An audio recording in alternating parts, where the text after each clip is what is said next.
learning theories are conceptual frameworks that describe how information is absorbed, processed, and retained during learning. Cognitive, emotional, and environmental influences, as well as prior experience, all play a part in how understanding, or a worldview, is acquired or changed, and knowledge and skills retained. Behaviorists look at learning as an aspect of conditioning, and will advocate a system of rewards and targets in education. Educators who embrace cognitive theory believe that the definition of learning as a change in behavior is too narrow, and prefer to study the learner, rather than the environment, and in particular the complexities of human memory. Humanists emphasize the importance of self-knowledge and relationships in the learning process. Those who advocate Constructivism believe that a learner's ability to learn relies to a large extent on what he already knows and understands, and that the acquisition of knowledge should be an individually tailored process of construction. Transformative learning theory focuses upon the often necessary change that is required in a learner's preconceptions and worldview. Outside the realm of educational psychology, techniques to directly observe the functioning of the brain during the learning process, such as event-related potential and functional magnetic resonance imaging, are used in educational neuroscience. As of 2012, such studies are beginning to support a theory of multiple intelligences, where learning is seen as the interaction between dozens of different functional areas in the brain, each with their own individual strengths and weaknesses in any particular human learner. Behaviorism. The term behaviorism was coined by John Watson, 1878 to 1959. Watson believed that theorizing thoughts, intentions or other subjective experiences was unscientific, and insisted that psychology must focus on measurable behaviors. For behaviorism, learning is the acquisition of a new behavior through conditioning. Conditioning. There are two types of conditioning. Classical conditioning, where the behavior becomes a reflex response to stimulus. Operant conditioning, where there is reinforcement of the behavior by a reward or a punishment. Classical conditioning was noticed by Ivan Pavlov, when he saw that, if dogs come to associate the delivery of food with a white lab coat, or with the ringing of a bell, they will produce saliva, even when there is no sight or smell of food. Classical conditioning regards this form of learning to be the same, whether in dogs or in humans. Operant conditioning, or radical behaviorism, reinforces this behavior with a reward or a punishment. A reward increases the likelihood of the behavior recurring, a punishment decreases its likelihood. Behaviorists view the learning process as a change in behavior, and will arrange the environment to elicit desired responses through such devices as behavioral objectives, competency-based learning, and skill development and training. Educational approaches such as applied behavior analysis, curriculum-based measurement, and direct instruction have emerged from this model. Cognitivism.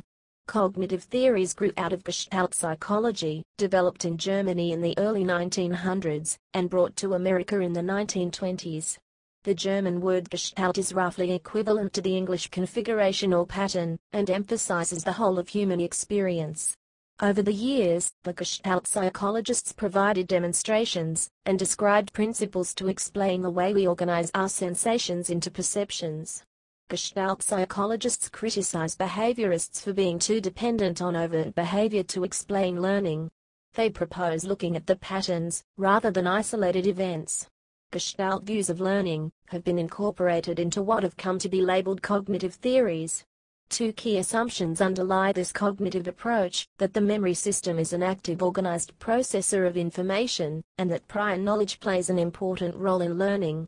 Cognitive theories look beyond behavior to consider how human memory works to promote learning, and an understanding of short-term memory and long-term memory is important to educators, influenced by cognitive theory.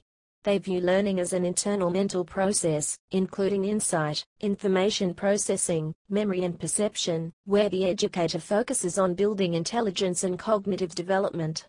The individual learner is more important than the environment. Once memory theories like the Atkinson-Shiffrin memory model and Baddeley's working memory model were established as a theoretical framework in cognitive psychology, new cognitive frameworks of learning began to emerge during the 1970s, 80s, and 90s. Today, researchers are concentrating on topics like cognitive load and information processing theory. These theories of learning play a role in influencing instructional design. Cognitive theory is used to explain such topics as social role acquisition, intelligence, and memory as related to age. Humanism. Humanism, as a learning theory, is based on human generation of knowledge, meaning, and ultimately expertise through interpersonal and intrapersonal intelligence. This self-directed learning is needs-motivated, adaptive learning. Acquisition, development, and integration of knowledge occur through strategy, personal interpretation, evaluation, reasoning, and decision-making. The learning goal is to become self-actualized with intrinsic motivation toward accomplishment. This learner is able to adapt prior knowledge to new experience. The educator's role in humanistic learning is to encourage and enable the learner, andragogically, by providing access to appropriate resources without obtrusive interference. The learning goal is high-order learning of procedural knowledge, strategy, reasoning, abstract analysis, and development of expertise. Humanists include Abraham Maslow, Carl Rogers, Mary Montessori, and William Glasser.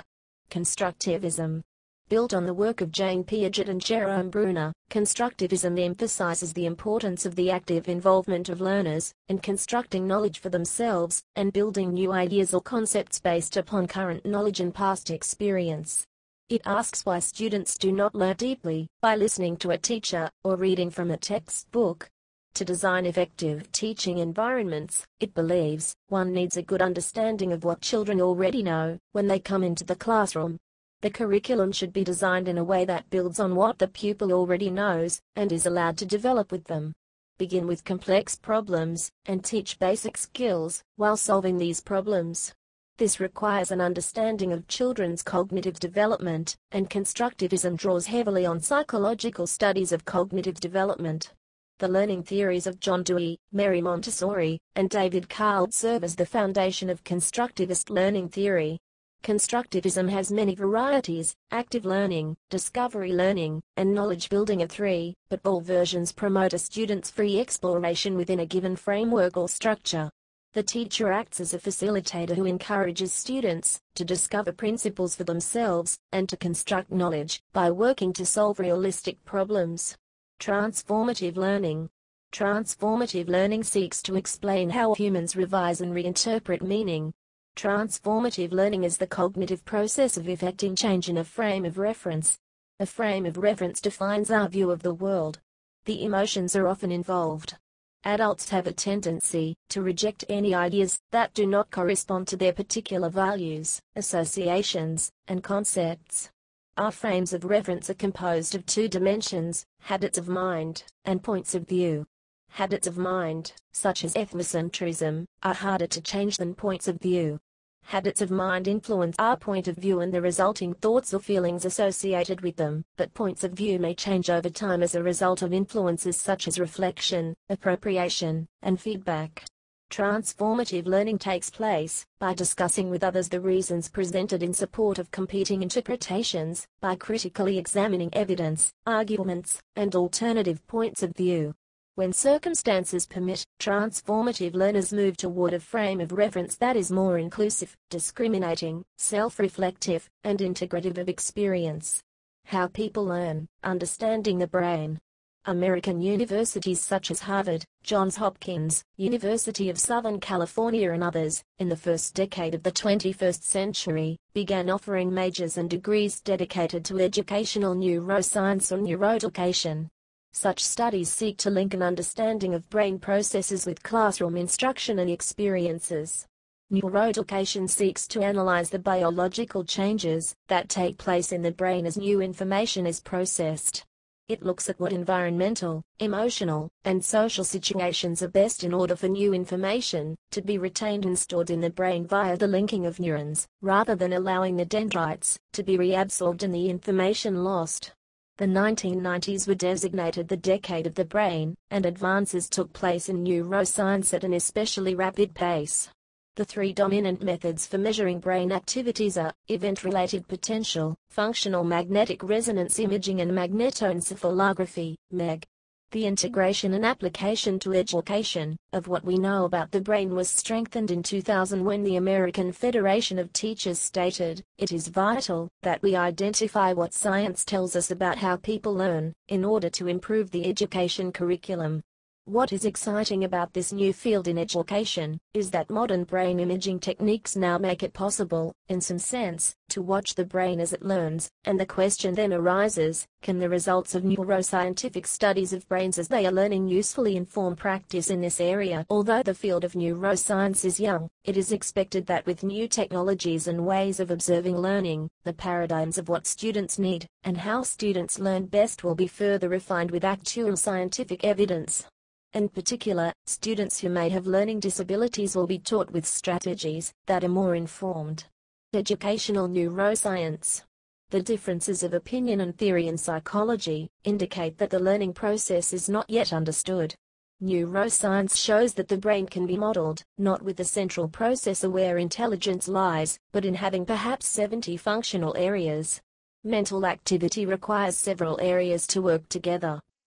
What appear as different types of intelligence result from different combinations of well-developed functional areas. Learning is a process by which neurons join, by developing the synapses between them. Knowledge is arranged hierarchically, with new knowledge being linked to existing neural networks. Multiple intelligence. The existence of multiple intelligences is proposed by psychologist Howard Gardner, who suggests that different kinds of intelligence exists in human beings. It is a theory that has been fashionable in continuous professional development, CPD, training courses for teachers. Multimedia learning. Multimedia learning refers to the use of visual and auditory teaching materials that may include video, computer and other information technology. Multimedia learning theory focuses on the principles that determine the effective use of multimedia in learning, with emphasis on using both the visual and auditory channels for information processing.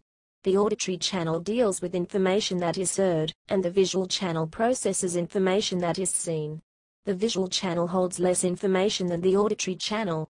If both the visual and auditory channels are presented with information, more knowledge is retained. However, if too much information is delivered, it is inadequately processed, and long-term memory is not acquired. Multimedia learning seeks to give instructors the ability to stimulate both the visual and auditory channels of the learner, resulting in better progress. Learning style theory vs. instructional theory.